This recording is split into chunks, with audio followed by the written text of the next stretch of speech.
नमस्कार मैत्रिणींनो, जसं की मी सांगितलं आहे की आम्ही मंगळागौरीच्या खेळांचे ट्युटोरियल पोस्ट करणार आहे, त्याची आजपासून आम्ही सुरुवात करत आहोत। आम्ही काय खूप एक्सपर्ट आहोत असं नाही, पण आमची इच्छा आहे की सगळ्यांना हे खेळ खेळता यावे, म्हणून आमच्यातर्फे हा एक छोटासा प्रयत्न आहे तुमच्यासाठी ट्युटोरियल म्हणून आम्ही तयार करतो आहोत। आता मंगळागौरीच्या खेळामध्ये सगळ्यात पहिले जर काही येत असेल ना तर ती आहे फुगडी। आम्ही जेव्हा लहान होतो ना तेव्हा आम्ही आमच्या खेळामध्ये फुगडी हा खेळ खेळायचो, पण आताच्या जनरेशन एवढी बिझी झाली आहे आणि त्यांचं लाईफस्टाईल पण बदलले, त्यामुळे त्या फुगड्या मुली खेळत नाही आजकालच्या, त्यामुळे त्यांना ती बेसिक फुगडीही कशी घालायची हे बऱ्याच मुलींना येत नसतं। आणि साधी फुगडी ही अशी गोष्ट आहे ना जी तुम्हाला व्यवस्थित जर आली तर पुढच्या ज्या सगळ्या फुगड्या आहेत, म्हणजे मंगळागौरीच्या खेळांमध्ये जवळजवळ 20-25 प्रकारच्या फुगड्या आपण खेळतो। साधी फुगडी तुम्हाला जर व्यवस्थित आली तर तुम्हाला पुढच्या सगळ्या फुगड्या छान प्रकारे खेळता येतात। त्यामुळे साधी फुगडी हा एक बेस आहे फुगड्यांचा, त्यामुळे आपण पहिली आपली सुरुवात ट्युटोरियलची ही साध्या फुगडीपासूनच करणार आहोत। साधी फुगडी कशी खेळायची, ते खेळताना काय चुका होतात हे आता आम्ही तुम्हाला दाखवणार आहोत। बेसिक फुगडी कशी आणि ही परफेक्ट करा, म्हणजे तुमची पुढच्या सगळ्या फुगड्या तुम्ही खूप उत्तम प्रकारे खेळू शकाल। चला आता आपण बघूया फुगडी कशी खेळायची।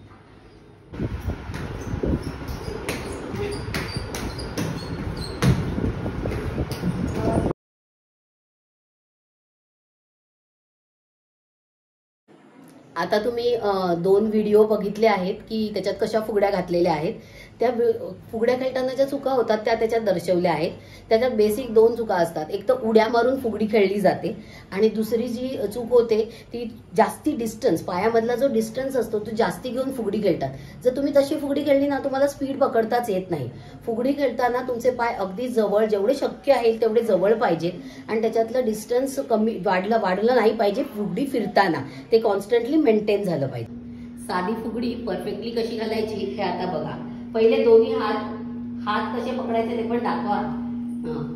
पहिले दोन्ही हात घट्ट पकडून घ्यायचे, कारण तुम्ही घट्ट हात पकडणं गरजेचं आहे। जर हात फुगडी खेळताना सुटला तर समोरची व्यक्ती पडू शकते आणि इजा होऊ शकते, त्यामुळे पहिले आपल्या हातावरची पकड घट्ट करायची। उजवा उचलायचा आणि डावा खेचायचा। बघून घ्या कसं करतात ते। उजवा उचलून ठेवायचा पुढे आणि डावा खेचायचा, डावा पाय उचलायचा नाहीये आणि मग हळूहळू स्पीड वाढवायचा हे करताना।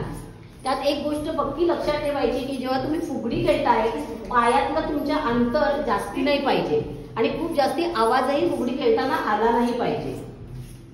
डिस्टन्स पायामधला कमी करा फुगडी खेळताना। आता आम्ही तुम्हाला ना फक्त फुगडीचे पाय दाखवतो आहे।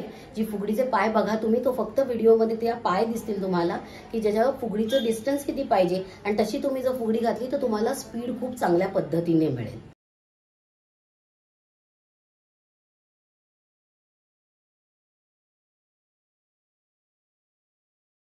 आता तुम्ही बघताय गाण्यासकट खेळलेली फुगडी आता तुम्हाला दाखवतो आहे।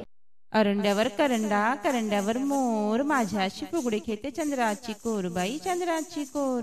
अरंड्यावर करंडा, करंड्यावर मोर, माझ्याशी फुगडी खेळते चंद्राची कोर, बाई चंद्राची कोर। आमचा हा एक छोटासा प्रयत्न आहे ट्युटोरियल्स बनवायचा। तुम्हाला कसा वाटला तो नक्की आम्हाला कमेंट करून सांगा। लाईक करा, सबस्क्राईब करा आणि शेअर पण करा। तुमचे काही सजेशन असतील तर नक्की द्या। आमचं जर काही चुकत असेल तर ते आम्ही नक्की मॉडिफाय करू। थँक्यू।